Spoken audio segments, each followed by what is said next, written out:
Hello student, good morning. मैं गोकुल आज आपके लिए इस वीडियो में लेके आया हूँ क्लास 6 विज्ञान चैप्टर नंबर 7 पौधों को जानिए। इसका आज हम पार्ट सेकंड पढ़ने वाले हैं। पार्ट फर्स्ट हमने पढ़ लिया जिसमें हमने क्षुभ, जिसको हम झाड़ी बोलते हैं, वृक्ष और ख़ासकर जो वृक्ष, झाड़ी और शाख जिसको हम बोलते हैं, तो उसके बारे में हमने पिछले वीडियो में पढ़ा था। और आज हम इनके बारे में विस्तृत रूप से पढ़ने वाले हैं कुछ क्रियाकलापों के द्वारा। तो सबसे पहले हम पढ़ेंगे तने के द्वारा कि जो तना होता है वो क्या होता है। ठीक है, अब जो तने की यदि हम बात करें तो तने में एक क्रियाकलाप के द्वारा इसको पढ़ने वाले हैं। तो हम बात करें तो एक क्रियाकलाप करें तो इसमें जो आवश्यक सामग्री होती है, आवश्यक सामग्री, अब वो आवश्यक सामग्री कौन कौन सी है तो उसको हम इसमें देखते हैं। जैसे एक गिलास जल, लाल स्याही, तो हमें क्या चाहिए? एक गिलास चाहिए, जल चाहिए और उसके बाद में लाल स्याही चाहिए।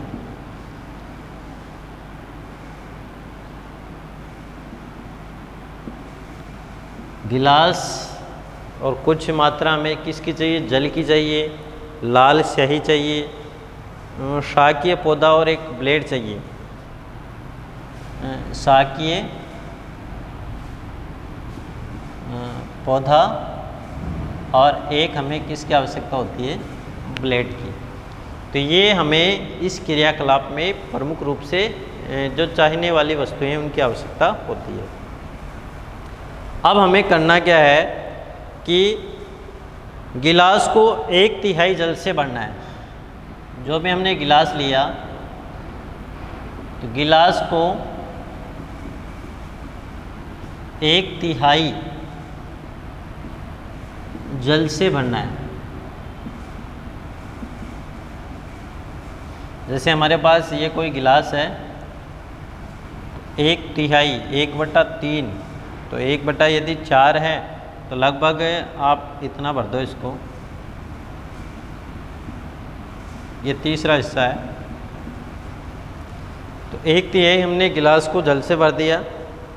और इसके अंदर क्या डालना है? ये जल है और इसके अंदर हमें डालना है लाल स्याही की कुछ बूंदें।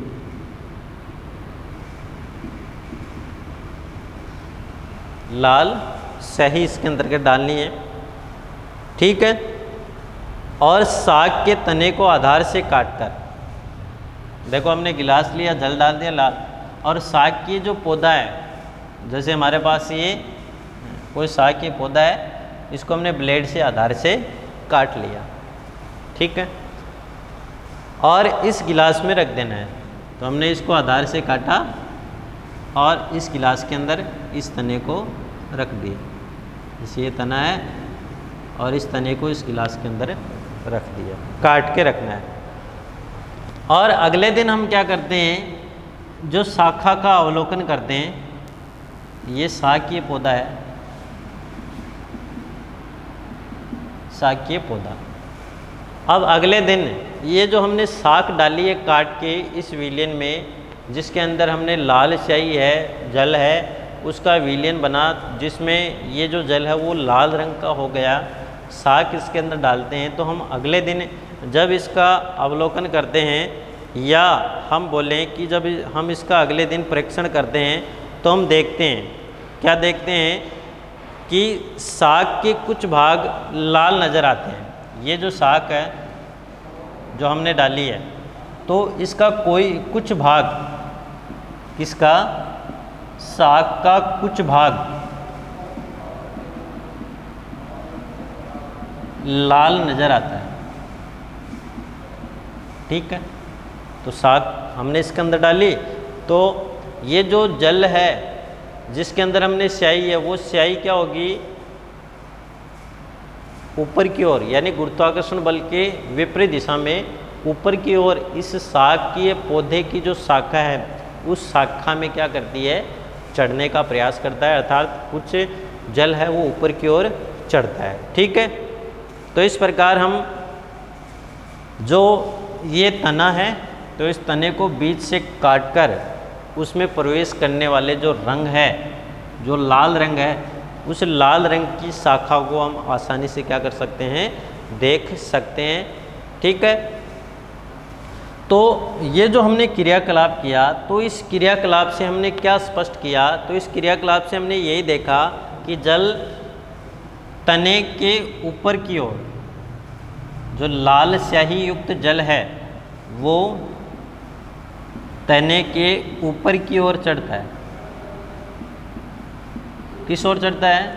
जो हमने तना लिया है उस तने के ऊपर की ओर चढ़ता है, अर्थात तना जल का सहवन करता है। तो हम क्या बोल सकते हैं, अर्थात तना जल का सहवन करता है।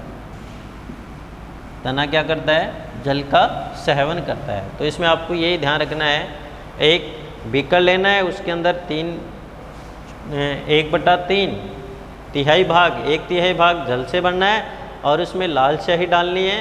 तो स्याही डालते ही जल का रंग क्या हो जाता है? लाल हो जाता है। अब एक शाकीय पौधा उसको ब्लेड की सहायता से काटता है और उसके अंदर डाल देते हैं, और कुछ घंटों के पश्चात या अगले दिन जब इसका परीक्षण करते हैं तो हम देखते हैं कि ये जो शाखा है उसका कुछ भाग लाल दिखाई देता है। अभी शाखा को हमने काटा और उसमें हम लाल रंग को आसानी से देख सकते हैं। इसका मतलब हम क्या बोल सकते हैं कि तना है उसमें जल जो है गुरुत्वाकर्षण बल की विपरीत दिशा में ऊपर की ओर चढ़ता है। इसका मतलब जो तना है वो जल का क्या करता है? सहवन करता है। ठीक है, अब हमने इसमें देखा कि लाल स्याही की भांति जल में विलीन खनिज और जल के साथ तने में ऊपर पहुंच जाते हैं। अब जैसे मान लो एक हम पौधे की बात करें तो जिस प्रकार लाल स्याही ऊपर की तरफ जाती है, इसी प्रकार एक सामान्य पौधा होता है, सामान्य पौधा। अब ये जो सामान्य पौधा भूमि के अंदर लगा हुआ है तो भूमि से खनिज लवण, खनिज लवण और खनिज लवण के साथ जो जल है वो जल भी क्या होते हैं? जल का सेवन करता है। कौन करता है? तना करता है। तो तना क्या करता है? जल का सेवन करने के साथ जल के साथ ही कुछ खनिज लवण है वो पौधों के विभिन्न भागों तक पहुँच जाते हैं, जिससे पौधे की जो उपापचय क्रियाएं हैं वो संपूर्ण रूप से अच्छी होती है और जल व खनिज तने की पतली नलिकाओं या पत्तियों और पौधों तक पहुँचते जाते हैं। तो जो तने में पतली नलिकाएं होती है, पतली नलिकाएं, तो इन नलिकाओं के द्वारा जो जल और खनिज लवण है वो पौधों के जो शाखाएं होती है वह पत्तियां होती हैं, उन पत्तियों तक खनिज लवण और जल है वो जल के सहवन की प्रक्रिया द्वारा पौधे के विभिन्न भागों तक पहुंचा दिए जाते हैं। तो ये आपको इसमें कुछ बातें हैं वो ध्यान में रखने की आवश्यकता। ठीक है, अब उससे पहले उसके पश्चात जब ये क्रियाकलाप किया तो उस क्रियाकलाप से पहले यदि सफ़ेद फूलों वाले साग के साथ करें, जैसे हम बात करें इसमें नाम आता है एक पहेली का।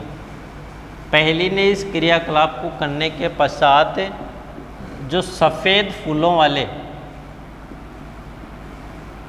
साग के साथ, जो साग है सफ़ेद जिसके फूल हैं, उस सफ़ेद फूल वाले साग के साथ इस प्रयोग को किया।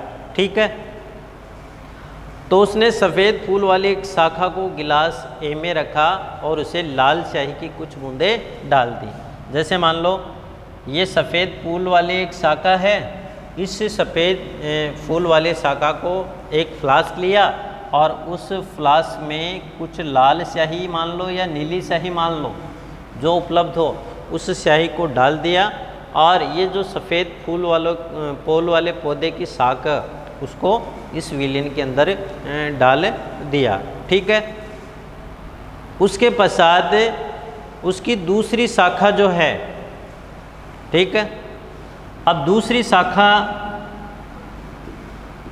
एक शाखा को तो क्या जो लाल स्याही में इस प्रकार से डाल दिया, और इसकी दूसरी शाखा है तो उस दूसरी शाखा को उसने लंबाई के अनुदिश आधी दूरी पर दो भागों में काट लिया। लंबाई के अनुदिश दो भागों में काट दिया। ठीक है। अब जब लंबाई के अनुदिश इसको दो भागों में काट दिया तो ए भाग को गिलास बी में और दूसरे भाग को गिलास सी में रखा। तो इसका एक भाग है उसको बी में और दूसरा भाग है उसको सी में रखा। तो दो भाग लिए, जिसमें एक को तो बी में रख दिया और दूसरा जो भाग है उसको किसके अंदर रख दिया, सी में रख दिया। और गिलास बी, जो गिलास बी है उसमें लाल स्याही, और गिलास जो सी है उस गिलास सी में नीली स्याही की कुछ बूंदें डाली। ठीक है। तो लाल स्याही डाल दी और सी में नीली स्याही डाल दी। ठीक है। अब जो उससे जो परिणाम प्राप्त हुए तो एक के फूल वाली शाखा पर, एक के फूल वाली शाखा पर, तो जब जो एक की फूल वाली शाखा थी उस पर और बी व सी में रखी दूसरी संयुक्त फूल वाली शाखा पर पड़ने वाले प्रभाव को जब देखा, बी व सी पर रखी फूल वाली शाखा पर पड़ने वाले जब प्रभाव को देखा गया, बी व सी जो शाखा है उस पर पड़ने वाली प्रभाव को देखा गया, तो लाल रंग के धब्बे तने के अंदर वर्ताकार रूप से व्यवस्थित होते हैं। तो लाल रंग के धब्बे तने के ऊपर वर्ताकार रूप से व्यवस्थित होते हैं। अब देखना, इसको ध्यान से देखना, इसमें क्या कहा गया है, मुख्य मुख्य बातें हैं वो आपको ध्यान से इसमें देखनी है। तो देखना, इसमें सबसे पहले जो हमने क्रियाकलाप किया तो उसमें एक तना लिया, उसकी शाखा है, शाकीय पौधा है, उसको हमने बीच से काटा, जल लाल रंग का जलीय विलयन है उसको हमने उसके अंदर डाला तो उसके अंदर जल है वो ऊपर चला जाता है। इसी प्रकार जो पहली थी तो पहली ने यही प्रयोग सफ़ेद फूल वाले जो शाख है उसकी शाखा के साथ किया। तो उन्होंने देखो क्या किया, जो सफ़ेद फूल वाली शाख है उसको तीन पात्र लिए, पात्र ए, पात्र बी और पात्र सी। पात्र ए था, उस पात्र ए में लंबाई के क्षैतिज, ठीक है, तो हम जैसे लंबाई है इसको यहाँ से इसको काट लिया और काटने के पश्चात लाल रंग की स्याही और जल का विलयन लिया तो उस विलयन के अंदर उस शाखा को डाल दिया। ठीक है, और उसको कुछ समय के लिए रख दिया। सेकंड स्थिति में उन्होंने क्या किया, तो सेकंड स्थिति में जो बी और सी नंबर के दो फ्लास्क थे, उस फ्लास्क में ये जो सफ़ेद फूल वाली शाख है उस सफ़ेद फूल वाली शाख को उन्होंने जैसे इस प्रकार लंबाई के क्या काटा, उसको अनुदिश काट, लंबाई के अनुदिश उसको काट लिया, लंबाई के अनुदिश इसको इस शाखा को काट लिया। तो उसके क्या हो गए, दो टुकड़े हो गए। इनमें से जो एक टुकड़ा था उसको बी फ्लास्क में और जो दूसरा टुकड़ा था उसको सी फ्लास्क में रख दिया। बी फ्लास्क जो था उस बी फ्लास्क में लाल रंग की स्याही डाल दी, उसका जलीय विलयन बना दिया, और जो सी फ्लास्क था उसमें नीली रंग की स्याही डाल दी और उसका क्या बना दिया, जलीय विलयन है वो तैयार कर दिया और उसको कुछ समय के लिए शांत रख दिया।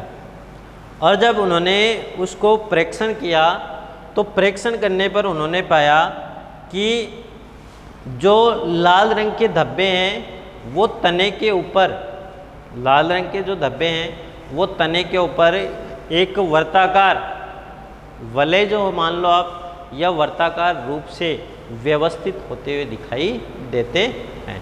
तो इस प्रकार जो है वो हम इस क्रियाकलापों के द्वारा जो लाल रंग की स्याही को तने के साथ जो जलीय विलयन में धब्बे हम देखते हैं, जल का सेवन किस प्रकार होता है, तो वो सब हमने इस क्रियाकलाप के द्वारा इसको हमने अच्छे से पढ़ा।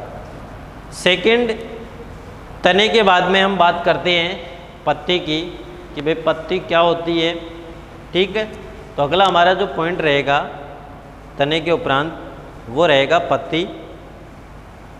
तो हमें क्या करना है, जब हम पत्ती, तो अपने आसपास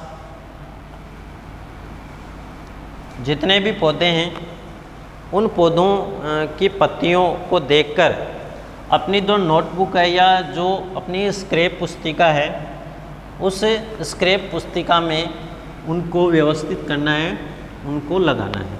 किनको? पत्तियों। तो पत्तियों को अपनी जो स्क्रैप पुस्तिका है, तो उन स्क्रैप पुस्तिकाओं में पत्तियों को व्यवस्थित करना है, पत्तियों को लगाना है। ठीक है, उसके उपरांत पत्तियों को लगाने के उपरांत ये पता करना है कि ये तने के किस भाग से जुड़ी है, तने के किस भाग से जुड़ी है। ठीक है, और उनका चित्र बना देना है। तो पत्ती का वह भाग जिसके द्वारा ये तने से जुड़ी होती है पर्णवृंत कहलाता है। तो आपको इसमें ये देखना है कि पत्ती का वह भाग, ठीक है, तो पत्ती का वह भाग जिसके द्वारा ये तने से जुड़ी होती है, जिसके द्वारा ये है तने से जुड़ी होती है,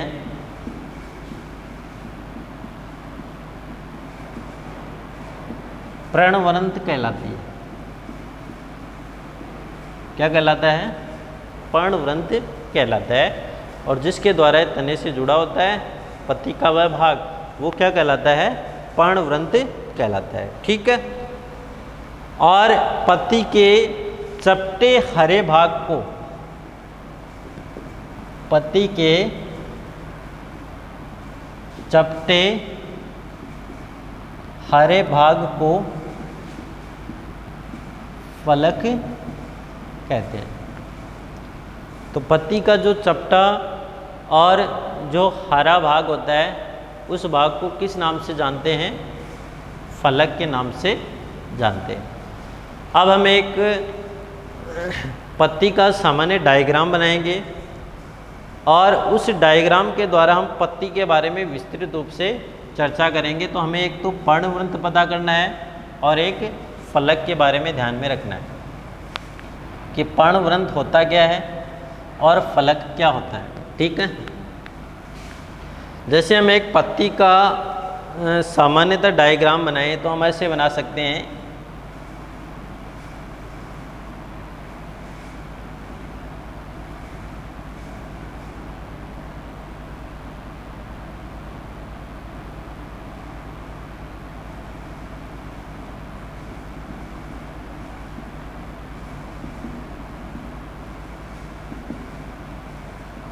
ठीक है, ये एक पत्ती की संरचना हमने बनाई।